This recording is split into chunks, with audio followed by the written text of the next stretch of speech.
Setiap pemain sepak bola pasti pernah merasakan momen itu. Kamu baru menyentuh bola di menit pertama pertandingan, tiba-tiba kontrolmu buruk, bola terlepas, dan lawan pun menyerang.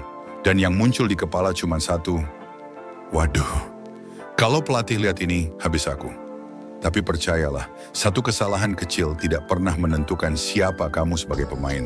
Masalahnya bukan di kesalahan itu, tapi bagaimana kamu merespons setelahnya. Banyak pemain muda yang kehilangan kepercayaan dirinya hanya karena satu momen yang buruk. Padahal mereka sudah latihan bertahun-tahun, sudah mengorbankan waktu, tenaga, dan bahkan kehidupan sosial mereka demi sepak bola. Dan semua itu seolah hilang, hanya karena satu umpan yang salah. Tidak adil kan, kalau kamu sudah berjuang sekian lama. Jangan biarkan satu detik buruk menutupi 10 tahun kerja kerasmu. Itu sebabnya pemain hebat tidak menilai diri mereka dari satu momen. Mereka menilai diri mereka dari bagaimana mereka bangkit. Lihat Messi, Neymar, De Bruyne. Mereka kehilangan bola puluhan kali di setiap pertandingan. Tapi apa mereka berhenti minta bola? Tidak kan? Mereka tetap bergerak, tetap mencari ruang, tetap percaya diri. Karena mereka tahu, setiap aksi di lapangan terpisah, satu kesalahan di menit kelima. Tidak berarti kamu akan gagal di menit ke-50. Mereka pisahkan tiap momen, dan itulah yang membuat mereka berbeda dari pemain biasa. Tapi kita semua pernah terjebak di situ.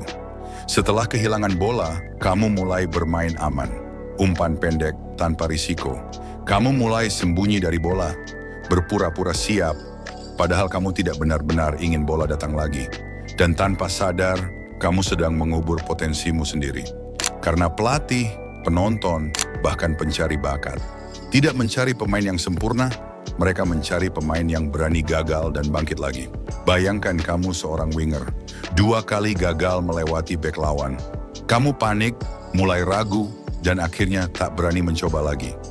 Padahal mungkin percobaan ketiga itu adalah momen terbaikmu. Momen yang bisa mengubah kariermu.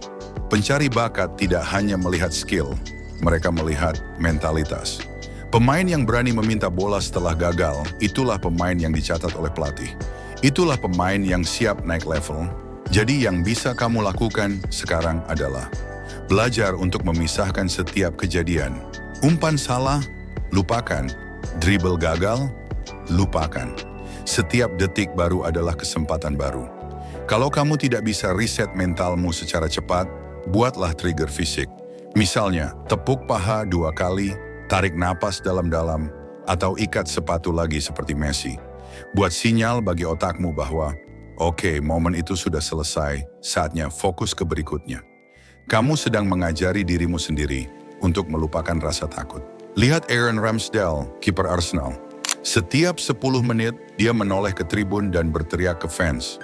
Bukan karena sombong, tapi itu cara dia tetap fokus. Atau Bruno Fernandes yang kadang protes keras ke wasit. Itu bukan sekadar emosi, tapi cara dia tetap menyala di tengah tekanan. Semua pemain hebat punya ritual pribadi untuk mengembalikan fokus. Cari ritualmu sendiri. Yang penting, jangan biarkan otakmu menyimpan kesalahan lebih lama dari yang seharusnya. Ingat, sepak bola bukan tentang siapa yang paling sempurna, tapi siapa yang paling cepat bangkit setelah gagal. Satu operan buruk tidak membuatmu jadi pemain jelek. Satu peluang gagal tidak membuatmu jadi pecundang. Yang menentukan kariermu adalah reaksi setelah itu. Apakah kamu bersembunyi dari bola, atau kamu berdiri lagi dan berkata, kasih aku bola, aku akan perbaiki. Itulah perbedaan antara pemain biasa dan pemain yang akan bertahan lama di dunia sepak bola. Dan terakhir, satu hal penting. Jangan terlalu keras pada dirimu sendiri. Pelatihmu mungkin bahkan tidak ingat kesalahanmu. Fans akan melupakannya besok. Tapi kalau kamu terus menghukum dirimu, kamu tidak akan pernah bebas bermain. Mainlah dengan hati, beranilah gagal, dan jadikan setiap kesalahan sebagai latihan berikutnya. Karena sepak bola, pada akhirnya bukan tentang menghindari kesalahan, tapi tentang berani mencoba lagi, dan lagi tanpa rasa takut. Kamu tidak bisa mengubah masa lalu, tapi kamu bisa mengubah apa yang kamu lakukan setelahnya. Itulah cara bermain tanpa takut akan kesalahan.